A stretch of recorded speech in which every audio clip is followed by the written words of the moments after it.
উনি আমাকে কোথায় কই নিয়ে আসছেন? সাইড করতে আছি বামে থেকে। একটা বড় মোবাইল আছে। জি এটা অনেক বড় মোবাইল। অবশ্যই।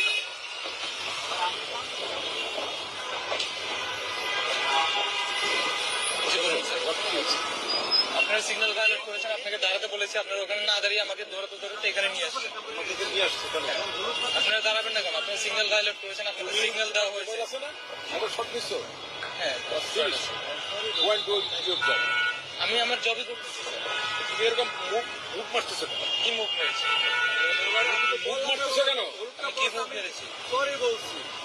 সরি বলবেন, সরি বললে তো সমাধান হবে না। এখানে প্রসিডিউর আছে, রুলস আছে, রেগুলেশন আছে, সেগুলি ফলো করতে হবে আমাদের।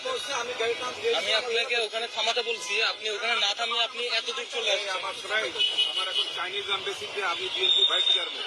চাইনিজ এম্বাসির একটা মিটিং আছে, এটা বাদ দিয়ে এখন কি করবো তাড়াতাড়ি করো। জি আপনি তুই তো গাড়ি করতেছেন কেন? হয়েছে বাবা হয়েছে। আমি বলছি আমার একটা মিটিং আছে, তোমার আপনার মিটিং আছে, আপনি জবই তো করতেছি, তো আপনি তুই তো গাড়ি করতেছেন কেন? আমার সময়টা নষ্ট করতে পারে। আমার কাছে গভর্নমেন্ট আপনি 2 মিনিট দাঁড়ালে আপনি সিগন্যাল পেতেন। গভর্নমেন্টের জরুরি প্রোগ্রাম আমার এখন চাইনিজ এম্বাসি। ওকে জি চলে যাচ্ছেন কেন? এই ভিডিও আমি বাইরে করে দিব।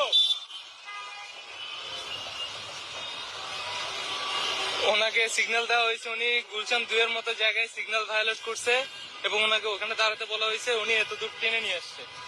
আর এখন বলতেছে উনি বিএনপির কোন ভাইস চেয়ারম্যান, ওনার বলে অনেক জরুরি মিটিং আছে।